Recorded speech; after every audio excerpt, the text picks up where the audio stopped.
오늘 설교 성경 본문 봉독하겠습니다. 창세기 27장 1절부터 13절까지입니다.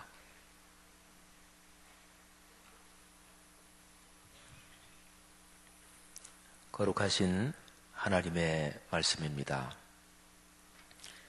이삭이 나이가 많아 눈이 어두워 잘 보지 못하더니 맏아들 에서를 불러 이르되 내 아들아 하매 그가 이르되 내가 여기 있나이다 하니 이삭이 이르되 내가 이제 늙어 어느 날 죽을는지 알지 못하니 그런즉 네 기구 곧 화살통과 활을 가지고 들에 가서 나를 위하여 사냥하여 내가 즐기는 별미를 만들어 내게로 가져와서 먹게 하여 내가 죽기 전에 내 마음껏 네게 축복하게 하라. 이삭이 그의 아들 에서에게 말할 때에 리브가가 들었더니 에서가 사냥하여 오려고 들러 나가매 리브가가 그의 아들 야곱에게 말하여 이르되 내 아버지가 내 형 에서에게 말씀하시는 것을 내가 들으니 이르시기를 나를 위하여 사냥하여 가져다가 별미를 만들어 내가 먹게 하여 죽기 전에 여호와 앞에서 내게 축복하게 하라 하셨으니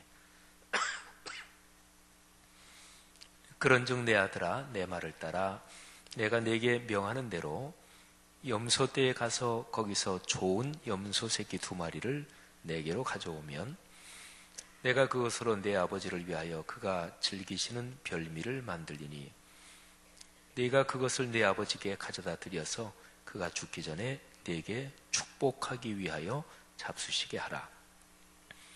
야곱이 그 어머니 리브가에게 이르되 내 형 에서는 털이 많은 사람이요 나는 매끈매끈한 사람인즉 아버지께서 나를 만지실진데 내가 아버지의 눈에 속이는 자로 보일지라 복은 고사하고 저주를 받을까 하나이다. 어머니가 그에게 이르되 내 아들아 너의 저주는 내게로 돌리리니 내 말만 따르고 가서 가져오라. 아멘.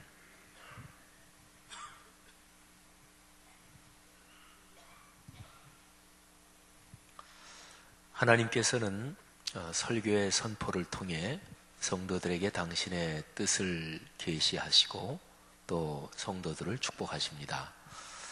하나님은 성령을 통해 같은 한 설교를 통해 어떤 분에게는 마음의 용기를 주시고 어떤 분에게는 병고침도 주시고 어떤 분은 교만한 마음을 가지고 있는 것을 낮추게도 하시고 또 어떤 분에게는 낙심한 것을 강한 힘을 주어서 다시 일으키기도 하십니다. 인간관계의 문제가 아주 복잡하게 엉키고 꼬이는 것을 설교 말씀을 들으면서 하나님께서 그것을 풀 수 있는 지혜도 주시고 또 설교 말씀을 통해 풀리지 않는 현실 문제에 대한 여러 해답도 주십니다.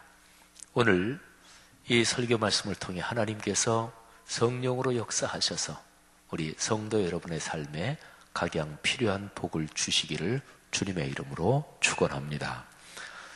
기독교 신앙은 창세기부터 요한계시록까지 기록된 66권 성경 말씀에 토대를 두고 있습니다. 성경 말씀은 창세기부터 계시록까지 우리에게 복에 대해서 말씀하고 있습니다. 하나님을 믿는 사람은 시편 1편의 기록에 따르면 복 있는 사람, 그러니까 복을 받고 누리며 그리고 넉넉하게 나누고 베푸는 사람이다 이렇게 말할 수 있습니다. 그런데 그 복은 어디를 통해서 무엇을 통해서 우리에게 오는 것일까요? 완결된 그리고 유일한 계시적 진리의 말씀 이 66권 성경을 통해서 우리에게 오는 것이죠. 그래서 복 그러면 말씀이 우리에게 이루어지는 것, 말씀이 성취되는 것, 그거를 기독교적으로 복이라고 해요. 만일에 어떤 그리스도인이 저는 말씀이 이루어져서 오는 복이든 그렇지 않은 복이든 또 어디에서 누구에게 오는 것이든 저는 상관없습니다. 복만 받으면 됩니다. 그러면 그거는 사실은 기독교 신앙이 아닙니다.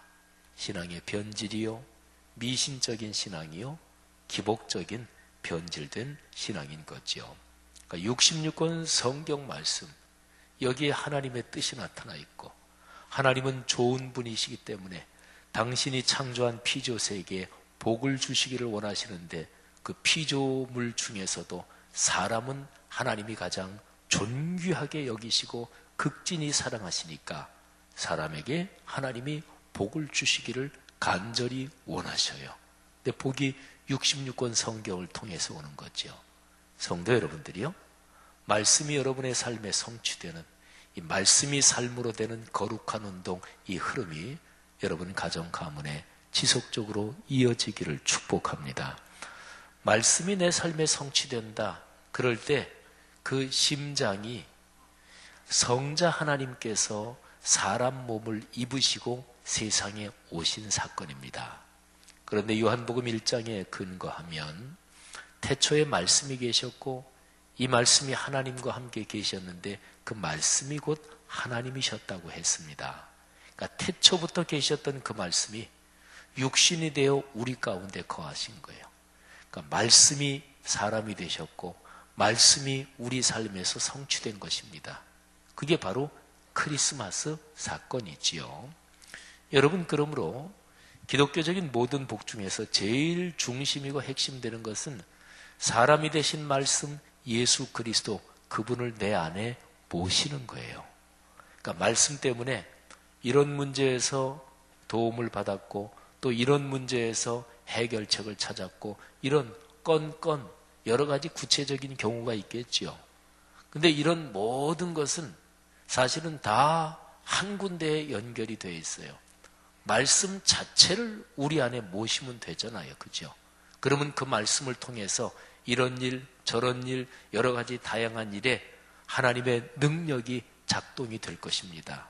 그래서 기독교 신앙은 예수 그리스도를 내 안에 모시는 거예요. 그리고 요한복음 15장의 표현을 빌리면 예수님이 포도나무에 우리는 가지인데 그분이 우리 안에, 우리가 그분 안에 있으면서 그분 손 꼭 붙잡고 그분 모시고 또는 내가 그분 품에 안겨 인생길을 걷는 거예요. 이게 복 중에서 핵심이고 심장입니다. 사랑하는 성도 여러분들이요, 예수 그리스도 그분 손 꼭 붙잡고 동행하시는 이 복 중의 핵심적인 복이 여러분의 삶에 늘 흐르기를 소원하시고 또 그렇게 살아가시기를 주의 이름으로 축복합니다.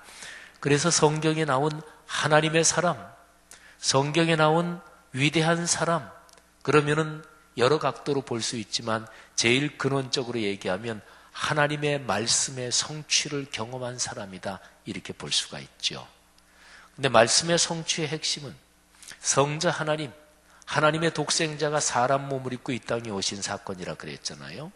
그런데 그 크리스마스의 사건, 그 사건이 있기까지 구약시대에 쭉 내려오면서 이 사건하고 연관된 분들이 계십니다. 그분들은 자기 인생길을 믿음을 가지고 성실하게 걸어갔지만, 그런데 전체 구원의 역사를 쭉 보니까 그분은 바로 하나님이 예수 그리스도께서 오시는 거, 이거를 위해서 그분을 미리 쓰셨구나, 이런 사람들이 구약 성경에는 많이 있어요. 아주 대표적인 사람이 다윗입니다. 다윗은 예수 그리스도, 육신으로 오신 예수 그리스도가 다윗의 혈통에서 나십니다. 그러면 다윗이라는 인물이 살았던 그 사람의 삶의 여정은 예수 그리스도가 오시는 걸 위해서 미리 준비되는 것이고 하나님이 그렇게 섭리하시고 이끄시는 거예요. 다윗 자신도 그거는 다 몰랐어요. 하지만 하나님이 큰 섭리 가운데 그렇게 쓰신 거죠. 여러분, 우리는 오늘날 구약 성경과 신약 성경, 하나님의 뜻이 계시된 하나님의 말씀을 완결된 것으로 우리는 가지고 있습니다. 그래서 우리는 이렇게 전체적으로 조망이 가능해요.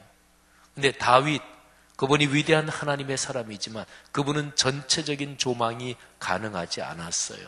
우리처럼 그렇지 않았습니다. 물론 성령이 충만하게 역사하실 때 그 다윗은 성령의 도우심으로, 그리고 환상 가운데 자기가 살아가는 삶이 어떤 의미가 있는 건지 깊이 깨닫기도 하고 그러기는 했을 것입니다. 성도 여러분, 저는 2018년 대림절 그리고 크리스마스의 계절에 예수 그리스도께서 오신 거를 미리 준비하는 인생길을 걸어간 분들, 그런 분들을 좀 살피려고 그래요. 그런데 그런 분들 중에서도 여인들, 3번에 걸쳐서 그런 여인들을 살펴보려고 합니다. 리브가라는 인물이 있어요.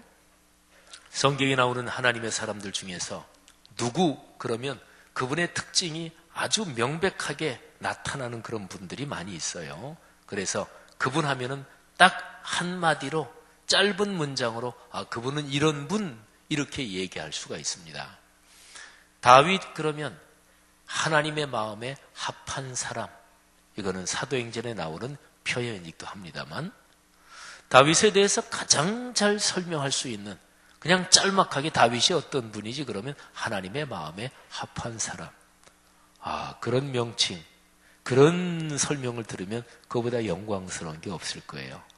여기에 계시는 분들 중에서도 하나님이 여러분을 보실 때 너는 내 마음에 합한 사람이야, 내 마음에 꼭 드는 사람이야, 그런 인생길 걸으시기를 바랍니다. 그런데 리브가는 그럼 그렇게 표현하면 어떤 사람일까? 리브가는 거룩한 용기를 가진 여인입니다. 리브가 하면은 얼른 떠오르는 게 용기예요. 근데 그 앞에 수식어가 좀 붙어야 돼요. 거룩한 용기. 거룩하다는 것은 근본적으로 하나님과 연관된 거지요. 그러니까 하나님의 뜻, 그리고 하나님의 명령, 하나님의 말씀에 자신의 삶을 던질 수 있는, 온몸을 헌신할 수 있는 거룩한 용기를 가진 인물이 리브가다, 이런 거죠. 리브가를 살펴보면 그분의 삶의 단면에는 용기가 있다, 결단이 있다, 이런 게 여러 번 나와요. 리브가가 아브라함의 며느리입니다. 아브라함의 아들 이삭의 부인이지요. 아브라함은 자기 아들의 신부감을 찾으려고 자기 집에서 오랫동안 충성스럽게 일한 나이든 종을 저 멀리 북쪽으로 보냅니다. 내 아들의 부인감을 기도하면서 찾아와라. 이 나이든 종이 하란으로 가서 거기에서 이 아브라함의 이 친족 집에 가게 되고 거기에서 리브가를 찾아요. 근데 이 나이든 종이 하나님께 기도하지요. 하나님, 이러한 상황에서 이런 상황이 되면 주님의 뜻인 줄 알겠습니다. 그렇게 얘기하는데 리브가가 딱 맞는 거예요. 그러니까 하나님께서 예비하신 신부감이지요. 리브가의 집에 찾아갑니다. 그리고 상황 설명을 쭉 해요. 그랬더니 리브가의 아버지하고 그리고 오빠 라반이 하나님께서 그렇게 인도하셨는데 알겠다고 이제 허락을 합니다. 근데 이 종이 마음이 급한 거예요.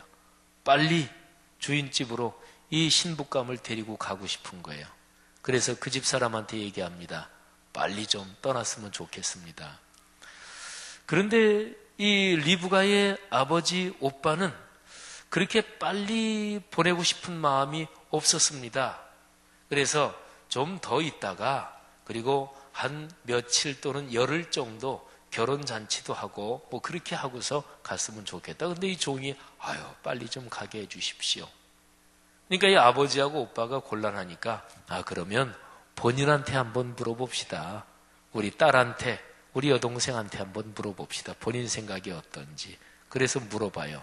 그랬더니 아주 명백하게 한마디로 대답합니다. 가겠습니다. 지금 가겠습니다.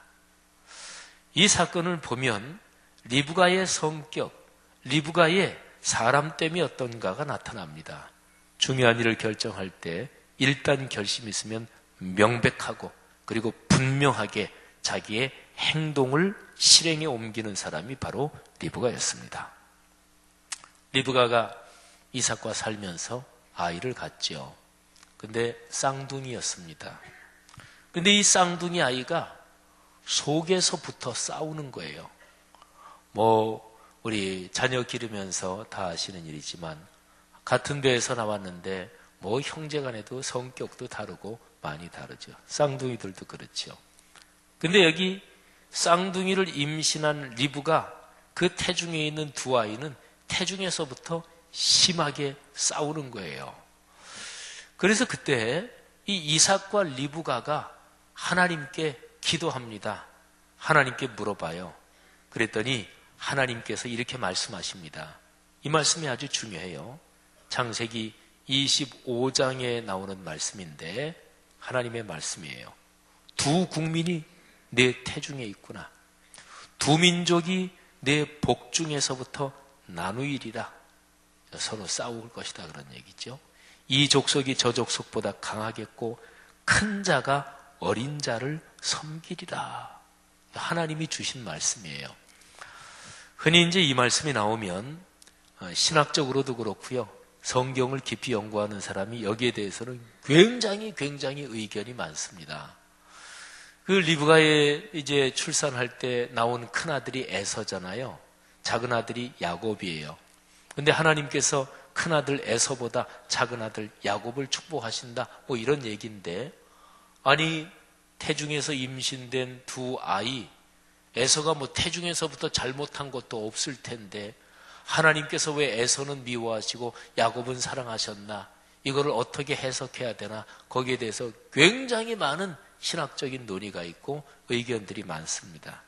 오늘 제 설교는 그거를 설명하는 계제는 아닙니다. 그러니까 그냥 넘어가고요. 어쨌든지 간에 두 아이를 태중에 품고 있을 때 속에서부터 싸우니까 하나님 앞에 물었고 하나님이 그렇게 말씀을 하신 거예요. 출산을 했습니다. 에서와 야곱은 태중에서부터 싸웠지만 태어나서부터도 또 얼마나 그렇게 다른지 몰라요. 한마디로 말하면 에서는 씩씩하고 외향적이고 남성답고 그리고 아주 강인한 그런 인물로 자라갔습니다. 야곱은 형 에서에 비하면 엄마 치마폭 붙잡고 엄마 졸졸 따라다니는, 말하자면 에서에 비하면 훨씬 더 내향적이고 여성적이고 이런 상황이었습니다. 성경에서 에서가 활을 잘 쏘는 사람이다 이런 표현이 있어요. 그리고 아버지 이삭이 마지막으로 유언적 축복을 해주려고 자기 아들을 불러서도 얘기를 그렇게 하지요. 내 활을 가지고 가서 짐승 사냥 좀 해가지고 와라. 그래서 내가 좋아하는 별미를 만들어 갖고 와라. 그러면 내가 너에게 유언적 축복 기도를 해주겠다. 그런데 고대 시대에 활은 신이 주신 무기입니다. 그러니까 칼창은 가까이서만 싸울 수 있잖아요. 활은 근데 멀리 떨어져 있는 사람들까지 공격을 할 수 있지요. 그러니까 오늘날로 말하면 이게 너무 차이가 나지만 미사일이나 또는 뭐 그런 유도탄이나 이런 거라고 볼 수가 있어요. 그래서 활을 잘 쏘는 사람은 신의 축복을 받은 이런 식이에요. 에서는 말하자면 그랬어요. 그리고 에서와 야곱을 조금 다른 각도에서 보면 에서는 세상적으로 잘 나가는 사람이었고 능력이 있는 사람이었고 야곱은 상대적으로 그렇지 못한 사람이었다. 이렇게 보셔도 됩니다. 그런데 에서는 그렇게 탁월한 사람이었지만 하나님의 영적인 일에는 별로 관심이 없었어요. 하나님이 아브라함을 부르셨는데 이 아브라함을 부르실 때 하나님은 당신의 독생자 예수 그리스도를 세상에 보내실 것, 이거를 이미 계획을 하셨어요. 그래서 아브라함을 하나님이 부르신 거는 무지무지하게 중요한 일이지요. 하나님이 천지를 아름답게 창조하셨는데 죄 때문에 세상이 망가졌고 그 망가진 세상을 구원하시기 위해서 아브라함을 부르시고 그리고 예수 그리스도 당신의 독생자를 세상에 보내실 것까지 큰 구상을 가지고 아브라함을 부르시는 거예요. 그리고 아브라함에게 말씀의 약속을 주십니다. 너를 통해 세계 모든 만민이 복을 얻을 것이다. 내 씨가 하늘의 별처럼 바다의 모래처럼 많아질 것이다. 내 씨, 그거는 성경을 모든 사람이 그렇게 해석하지만 그거는 예수 그리스도를 가리킵니다. 그러니까 하나님이 아브라함에게 주신 말씀의 약속, 아브라함을 부르신 그 소명은 무지무지하게 중요한 거지요. 하나님 편으로 보면 당신이 창조한 세계를 구원할 거대한 계획이 아브라함에게 다 걸려 있는 거예요. 그러니까 아브라함에게 주신 말씀의 약속이 이게 대를 이어가야 되잖아요. 끊어지면 안 되잖아요. 그 아들은 이삭입니다. 그리고 이삭에서 또 그 다음 때로 대를 이어가야 되잖아요. 그런데 이삭이 자기가 세상을 떠날 때가 다 됐어요. 이제 언제 하나님이 부르실지 이런 상황에서 이삭이 생각합니다. 내 아버지 아브라함이 하나님께 받은 그 거룩한 말씀, 그 위대한 약속을 나에게 주셨고 나는 이제 그 약속을 또 아들대로 물려줘야 될 텐데 두 아들 중에서 에서에게 물려주려고 생각을 한 거예요. 그래서 마지막으로 축복기도 해주겠다.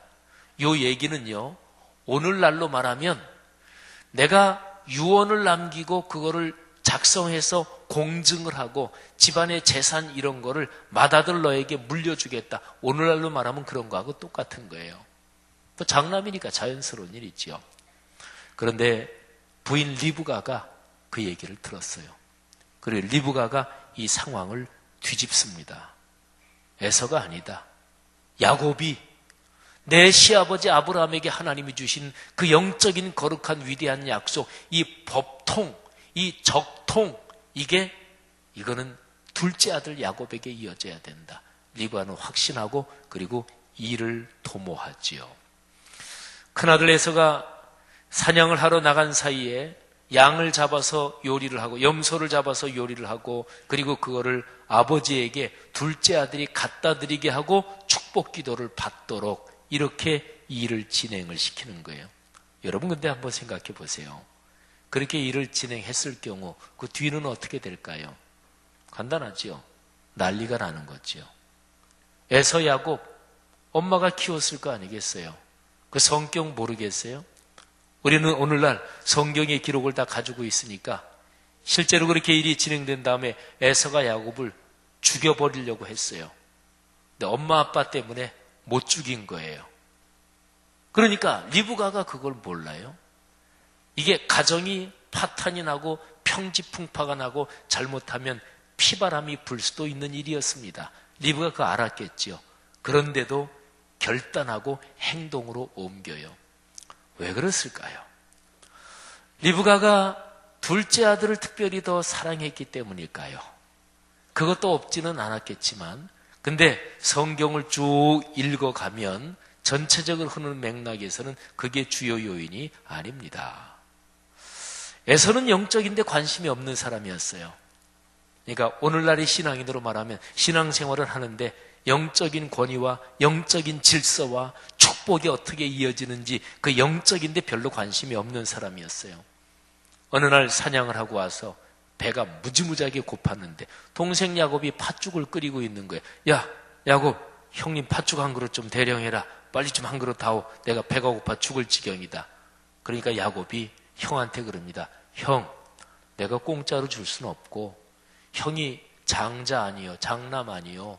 그래서 장남의 축복의 권한이 형한테 있는데 그거 나한테 넘기시오. 그러면 내가 팥죽 줄이다. 그러니까 에서가 농담으로 그래요. 아우 그래 장남 뭐 그거 다 너 가져라. 어서 팥죽이나 한 그릇 다오. 여러분 농담할 게 따로 있지. 바로 그 사건은 에서가 영적인 권위와 질서 그리고 하나님이 주신 축복이 어떻게 작동하는지 거기에 대해서 생각도 없고 그리고 거기에 대해서 이게 열망이 없다는 걸 보여주는 거예요. 야곱은 약점이 많은 사람이에요. 야곱이라는 이름 자체가 발 뒤꿈치를 잡았다 이런 뜻이 들어있는데 그 얘기는 아주 그냥 간단하게 얘기하면 사기꾼이다, 남을 속인다 그런 뜻으로도 해석할 수가 있어요. 야곱은 자기가 목적을 가지면 수단 방법을 가리지 않고 성취하는 집중력을 가진 사람이었고 그래서 무리한 일도 저지르기도 했습니다. 근데 야곱은 적어도 하나님의 영적인 축복 그리고 자기 할아버지 아브라함에게 하나님이 주신 그 영적인 흐름 그게 얼마나 고귀한지 그거는 분명히 알고 있었어요. 그래서 야곱은 늘 그게 마음에 아쉬웠어요. 내가 장남이었으면 그 영적인 축복을 내가 받았으면. 근데 그건 어쩔 수 없잖아요. 그러니까 에서가 배고플 때 팥죽을 달라고 하니까 형 그거 내게 팔어. 그럼 팥죽 줄게. 한 그릇이 아니라 형 이 소태 끓이는 거 통째로 다 먹어. 아마 이랬을 거예요. 야곱은 그런 사람이었어요. 어머니 리브가는 자기 시아버지에게 하나님이 주신 거룩한 약속이 얼마나 중요한지를 분명히 알고 있는 여인이었고, 하나님의 거룩한 뜻이라면 자기의 삶을 던져서, 온몸을 던져서 헌신할 줄 아는 용기가 있는 여인이었습니다. 근데 자기 남편이 이 영적인 법통을 큰아들에게 물려주려고 그래. 리브가가 보기에는 그거는 아니었습니다. 그래서 일을 그렇게 꾸미는 거예요. 여러분, 리브가는 자기가 두 아들을, 쌍둥이를 임신하고 있을 때 하나님이 주신 그 약속의 말씀을 리브가는 분명히 기억하고 있었습니다. 아까 제가 읽어드렸잖아요. 다시 한번 말씀드리면, 여호와께서 그에게 이르시되 두 국민이 내 태중에 있구나. 두 민족이 내 복중에서부터 나누이리라. 이 족속이 저 족속보다 강하겠고 큰 자가 어린 자를 섬기리라. 이 하나님의 말씀을 리브가는 분명히 기억하고 있었던 거지요. 사랑하시는 여러분, 리브가가 야곱한테 얘기를 하면서 거기에서 아주 강력한 표현을 씁니다. 아주 강력하게 표현을 써요. 내 아들아, 내 말을 따라. 내가 네게 명하는 대로 해라. 내 아들아, 내 말을 따라라. 그리고 내가 네게 명령하는 대로. 그러니까 야곱이, 엄마, 형은 털이 많고 나는 털이 없는데 아버지가 축복 기도해 주시면서 나 이렇게 만지기도 할 텐데 축복은 고사하고 저주 받으려고요. 그리고 겁내서 두려워 떠니까 리브가가 이렇게 해요. 저주가 있다면 저주는 내가 받는다. 내 말대로만 해라. 근데 이 성경 말씀을 전체 구원의 역사에서 해석하면 이거는 하나님의 강력한 권면이었습니다. 내 말을 따라 내가 네게 명하는 대로. 성도 여러분, 예수 그리스도께서 이 땅에 오시는 게 하나님의 뜻이었고 하나님의 의지였기 때문에 그렇게 각오야 많은 것이겠지만, 근데 하나님은 인간 역사 구체적인 현장에서 일하십니다. 그래서 구약시대부터 보면 이 예수 그리스도의 혈통, 다윗을 통해 쭉 이어지는 12지파 중에 유다 지파지요. 그리고 다윗을 통해서 흐르는 이 혈통이 중간에서 끊어질 뻔한 때가 여러 번 있었어요. 그거는 영적으로 보면 사탄, 마귀가 그 대통을 끊어놓으려고 한 거예요. 근데 끊어지지 않았어요. 그 영적인 흐름이 계속 이어지는 데는 하나님의 거룩한 뜻에 자기를 던져 헌신한, 말하자면 거룩한 용기와 헌신을 가진 그런 사람들이 그 지점마다 있었어요. 여인들도 많았고, 그리고 리브가는 바로 그런 여인이었습니다. 성도 여러분, 리브가의 거룩한 용기와 그리고 결단 덕분에 하나님의 거룩한 영적인 뜻이 계속해서 제대로 이어지게 된 거지요. 이삭은 참 신앙이 깊은 분이었지만 여러 가지 면에서 우유부단한, 그리고 영적인 분별력이 좀 떨어지는 사람이기도 했습니다. 성도 여러분, 혹시나 여러분의 가족 가운데 여러분의 가족에서 예수 그리스도를 믿을 때 어떤 분이 제일 처음 믿었다, 또 여러분의 가문이 예수 그리스도를 믿는 가문인데 우리 가문은 조부님 또는 몇 대조 조상 그때 크게 우리가 복을 받았다, 그런 게 있을 거예요. 그렇죠? 제가 목사니까 성도들 가정 신방하거나 성도들하고 얘기하면 목사가 늘 물은 질문이 저 언제부터 신앙생활 하셨어요? 가문의 기독교 신앙이 언제부터 들어왔어요? 그럼 어떤 분, 우리 외할머니께서 옛날에 평양에 계실 때 그때 예수를 믿으셨습니다. 또는 우리 4대조면 거의 한국의 초대교회로 올라가죠. 4대조가 경상도 쪽에서 선교사님을 만나서 예수를 믿었습니다. 우리 4대조가 할아버지가 그 집에서 교회를 시작하셨습니다. 그런 얘기 많잖아요. 그분 한 분이 결단하고 주님 앞에 자신을 헌신한 것 때문에 그 아들, 딸, 손녀, 손자 그 가문이 복을 받는 거예요.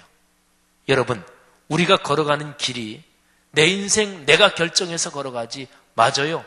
그런데 내 인생이 어떻게 걸어가느냐에 따라서 내 아들, 딸에게 영향이 갑니다.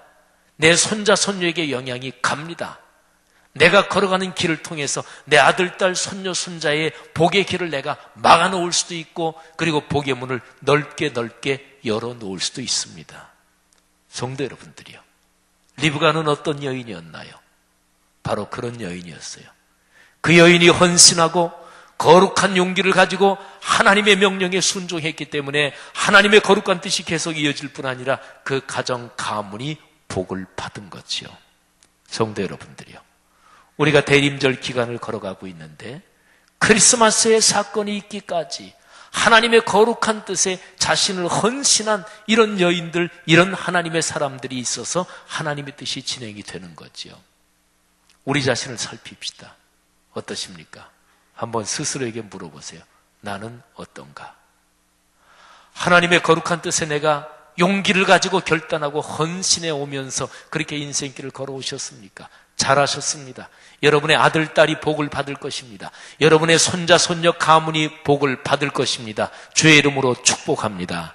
그런데 내가 나 자신을 돌아볼 때 하나님의 판단은 우선 둘째치고 내가 스스로 양심의 손을 얹고 생각해 볼 때 내가 영적인 권위와 질서를 제대로 알지 못했고 내가 하나님의 뜻이라고 생각되는데 진짜로 순수하게 나 자신을 헌신하고 내가 던지는 그런 일은 사실은 내가 별로 못했다. 혹시 그런 생각이 드십니까?